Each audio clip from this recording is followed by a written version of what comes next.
I'm standing at our famous or infamous screen. That means I have something to show you. Pull up that graphic, would you? Whoa, you're saying. Stay with me on this. This is important. I've decided today is a good day to go through myths as it comes to income and transfer payments and taxes. That's the great thing about this format. I don't have to just watch websites or the news or whatever and just follow their lead. We take our own lead on these things. But this is very, very important. This is information from the Congressional Budget Office. Now, bear with me, and let's walk through this. They've created 5 quintiles. 5 quintiles. Income groups, $253,000 and above. $88,700 and above. It could be an individual, it could be a family. $31,300 and above, and so forth. You can see the lowest to the highest. Okay? Now let's take a look at a few of these things that I consider rather important. Average federal taxes paid. Almost $70,000 in the highest quintile, assuming that income level. A big drop, $17,000, assuming the almost $89,000 income level. Almost $9,000 into $53,000, and you can see it. This is the income quintile. These are the federal taxes paid. And then you can see the tax rate, the rate. I don't know where they get this. I pay like 45%, but that's a whole nother story, isn't it? I don't think my quintile's on there. Maybe that's the problem. But in any event, it is. Federal taxes paid minus government transfers received. This is the key. This is the key. So you can see the top 2 quintiles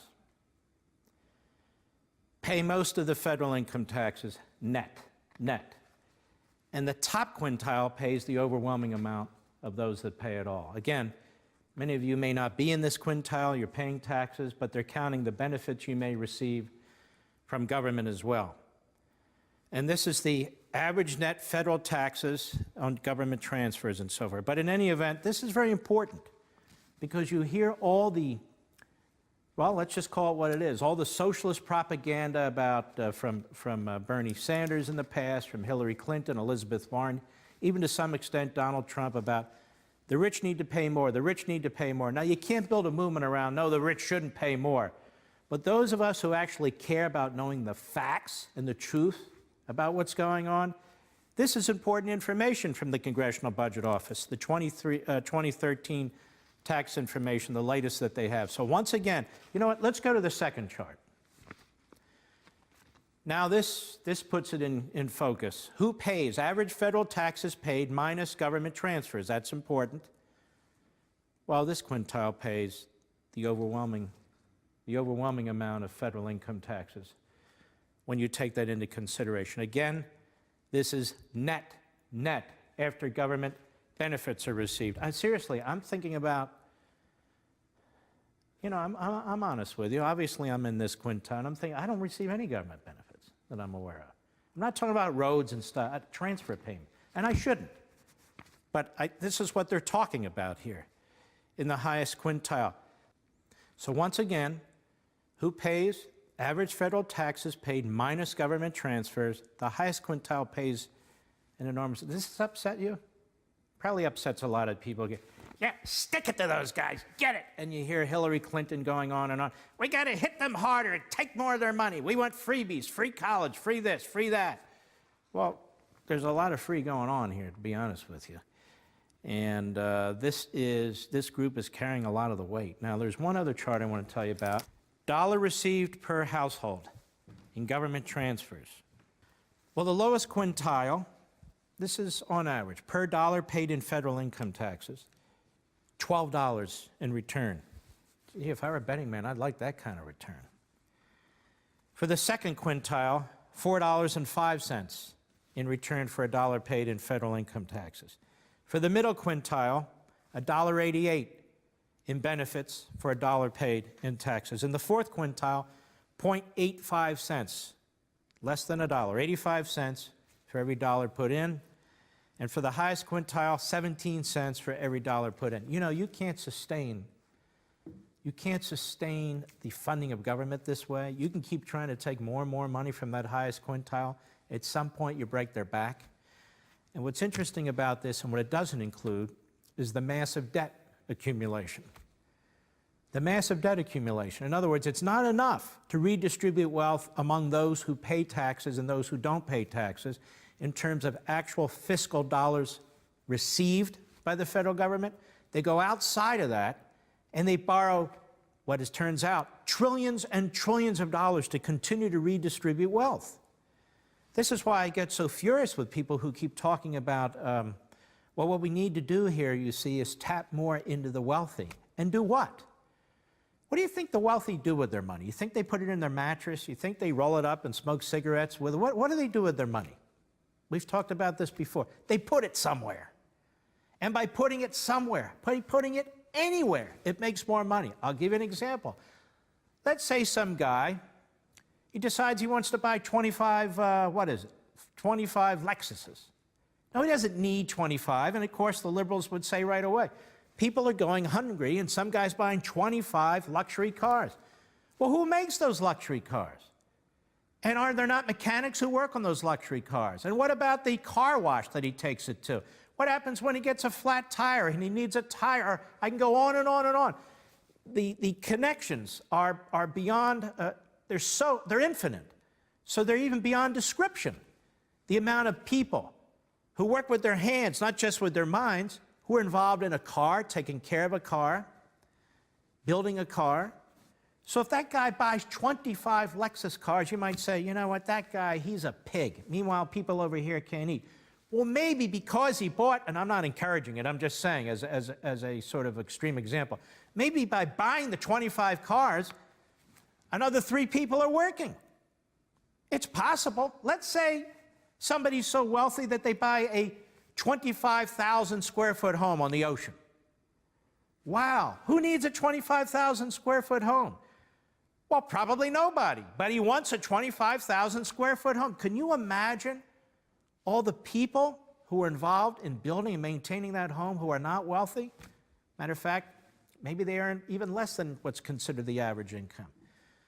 You know, the guys that put the walls up, the guys who use the rebar, pour the cement, the people who paint the house, the people who make all the products that go into the house. Maybe there's bricklayers involved in the house, and the roofers, and the electricians, and the plumbers, the people who lay the asphalt or whatever for the driveway. I could go on and on and on. You see, that dollar resonates throughout the economy. Everybody will stare at the 25,000 square foot house and say, that SOB, what the hell? What does he think he's doing? And of course, that's what the left wants you to think. They want you to be jealous.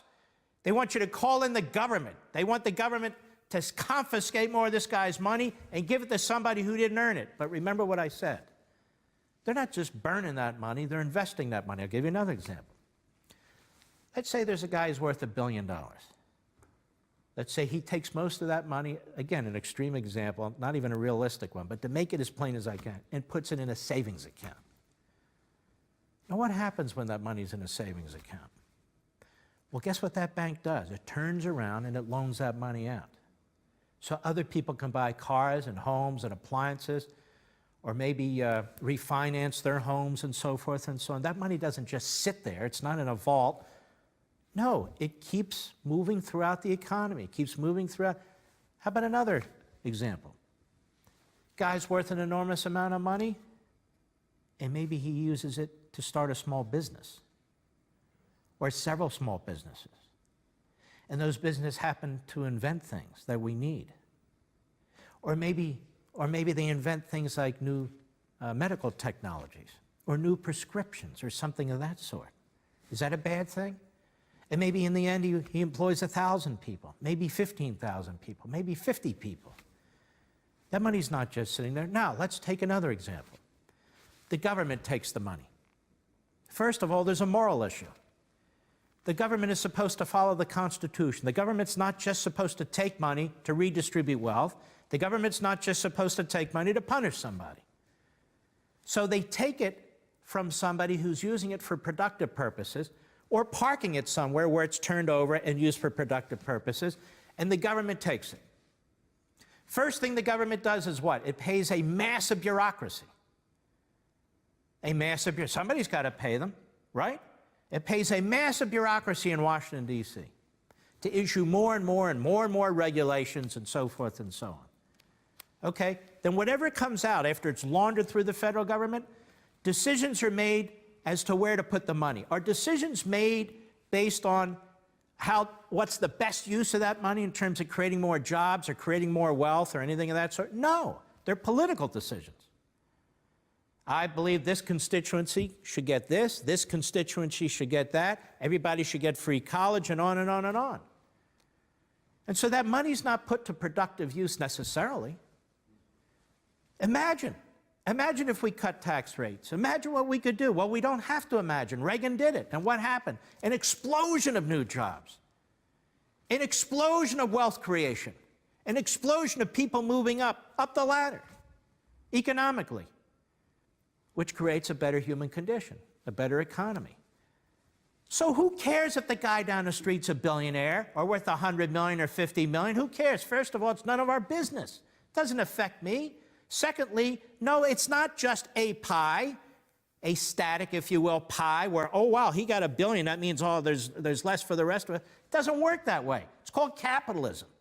Economic growth, wealth creation, opportunity, and job creation. That's how we became the strongest economic nation on the face of the earth.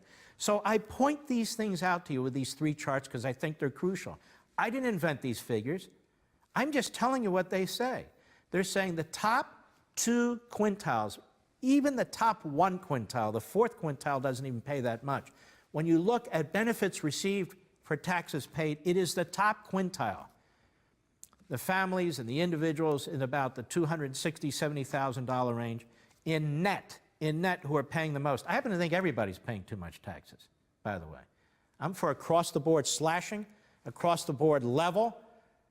Yeah, that's what I'm for. But these are the stats. These are the truth. And I thought you'd want to know, especially since we don't seem to have a capitalist running for President of the United States. Now, let me hit that, because I don't want to do a hit and run on that. Hillary Clinton is not a capitalist. She's a crony capitalist. That is, she's earned tens of millions of dollars, as has her husband, not by creating anything or producing anything or really even creating jobs, but by giving speeches and selling their offices past and current, in my view. Bernie Sanders, well, he's not running anymore. He's an avowed socialist, but he's really a Marxist. He always was and he always will be. But he's off the table. Now we get to Donald Trump. When it comes to Donald Trump, in his personal life, he's a capitalist. In his personal life, he's a capitalist. But when it comes to our economy, he's taken up the cause of the protectionists who believe in these massive tariffs. And there are people and websites and radio hosts and TV hosts and so forth who think this is a grand idea. It's not a grand idea. It's a stupid idea. Because it's anti-capitalism. And on many levels, it's a bad idea. On the liberty level, we're talking about property rights. If you start a small business and you grow it into a bigger business, who the hell is the President of the United States or anybody in the federal government to tell you what to do with that business? It's immoral. That, in other words, some politician, whomever it is, can tell you what to do now with your labor, with your investments. And let me suggest that most of the people talking this way, who happen to be wealthy and so forth, I'm sure they would resist it when it comes to their own businesses and their own lives and their own past practices. That's number one. Number two, what this does is it smothers capitalism. It smothers enterprise and entrepreneurship. So more people will have less jobs. More people will be prevented from entering into an entrepreneurial situation. More people will pay much, much higher costs for basic needs, because when you put tariffs on top of things, that is a tax on the American consumer, not on some foreign government, not on some foreign citizen. It is a tax on the American consumer. So people who are looking for the best prices and so forth, they're not going to get them. Number three, it's a killer on innovation, because one of the reasons capitalism is so important is it creates competition. And competition improves quality, it lowers prices, and it's creative. So it kills those things as well. I mean, we'd still have horse and buggies, I suppose, if this protectionism and tariff was still in place or was being advocated so long ago. I may be one of 3 capitalists left in this country, but I also happen to know it's the best economic model on the face of the earth. Number 4, Capitalism doesn't discriminate. It doesn't discriminate one business or another. Either you keep up or you fall back. And here's the other thing. It doesn't discriminate based on race either, unlike government-controlled redistribution and social engineering. I had 2 eggs this morning. I don't really want them, but my Julie said you need protein, so I ate 2 eggs this morning, a couple pieces of toast, and a little bowl of oatmeal. I know, boring. Okay, that's not the point. So where do they get the eggs? Well, obviously from somebody who raises chickens. Well, who is he or she? I have no idea. Well, they could be black, they could be Hispanic, they could be white, they could be Asian, they could be a mixture, they could be gay, they could be straight, they could be transitioning. How the hell do I know, and why the hell do I care? There's my eggs. Same with oatmeal, same with orange juice, same with coffee, same with everything else. Because the government's not involved. It's about needs and wants. It's about supply and demand. Capitalism is not only the best economic system on the face of the earth, it's the best economic system on the face of the earth if you believe in liberty and constitutionalism too, as well as limited government.